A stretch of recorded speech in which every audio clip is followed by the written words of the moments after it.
Hello everybody, this is Darcy speaking. I'm here to watch Korean baseball right now, so I really enjoyed this game thus far. And who cares about Major League Baseball? They didn't get anything going on bargaining agreements, so I'll have to blame the players for that one. But the owners is doing their job, so I hope they get along to get the baseball season going, but I don't think it's going to happen, so I'm hoping I'm wrong, but we'll have to wait and see, so keep me posted, everybody. Well, that's it for me. I'm Darcy Culp. We will see you the next time we're going to have Sports Desk and News Desk. We'll see you then. See you ciao, everybody, and enjoy the Korean baseball, everybody. Bye for now. I will have more to learn. Yeah, well, I love it. Wildest place you've ever gone to watch a baseball game? Strangest, most random? What is the answer to that? Oh my goodness, that's a great question. I know Jake talked about last week. We were fortunate enough to go down to the Dominican Republic. He was down there for much longer than I was, but some of the games I saw down there were certainly the Winter League games were certainly more unique than anything I've ever seen. But we've been to some pretty crazy minor league parks, some of which don't even exist anymore, like some of the ones out in the California League that were very, very old and maybe not safe.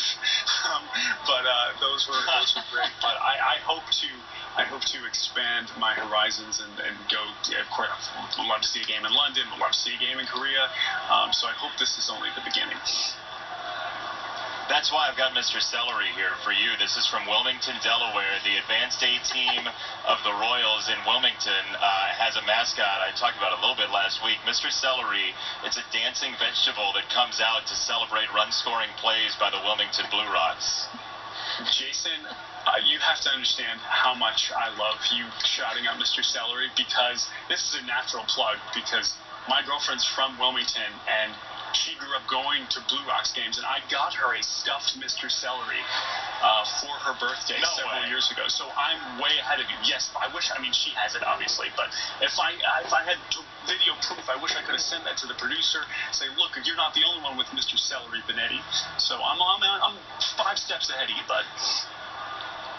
We're missing an entire Mr. Celery production that we could have done. Yeah, very Jess, I disappointed feel both bad. of you. Communicate this Jess, kind of stuff. I know.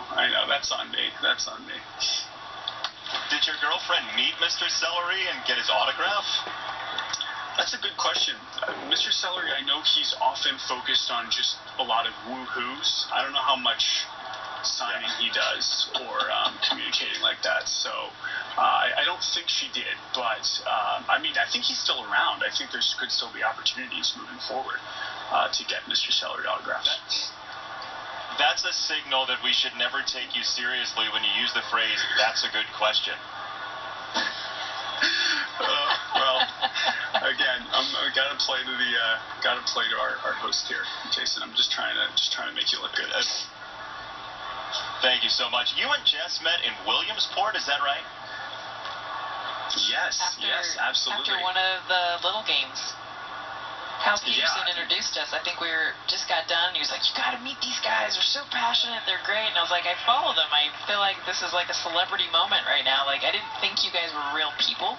Like, when you just follow people through social media and the name is Cespedes Family Barbecue, and you just kind of have this image of, like, I don't know, like a cartoon character. And it was like, no, there's really actually 2 guys that are behind this, and here they are. Yes, no, we're very advanced AI, creation. We're not real at all. But no, yes, we did meet in Williamsport, as I was mentioning. It's just saying a little bit before we went on. The Little League World Series is another example of the kinds of baseball that is just absolutely my favorite. One of the most heartbreaking things is that of the million things that have been canceled this year, unfortunately, Williamsport is way up there on the list of things I wish I could have back. I would take Little League World Series over the entire regular season of Major League Baseball. Like if I had to make that trade, I would do that. But yeah, Jess, as you know, that is a truly magical baseball place, Williamsport, Pennsylvania. Just one of the most pure forms of baseball joy that we can experience is that week there. So hopefully I'll be back there soon. And all befitting, that's where we met. I mean, I just felt like it was just the culmination of everything that needed to happen.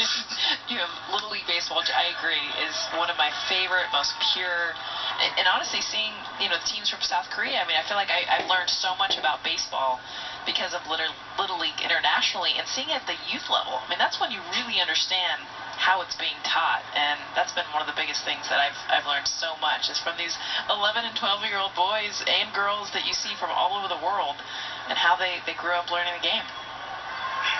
Yeah, I'm glad you mentioned that, because those Korean teams show up and they kick a lot of butt, and that is not a coincidence. they take their baseball very seriously, and it is very impressive. They're always one of the most impressive international teams there. Hey, you came on and you got 2 runs. What do you think about the nickname the Whiz Whisperer? Little creepy, but I'm kind of in. Again, like, if this is what it takes to get whiz victories, like, I'm fine with it. So, whatever you want to dub me, Between that and Mr. Pickle.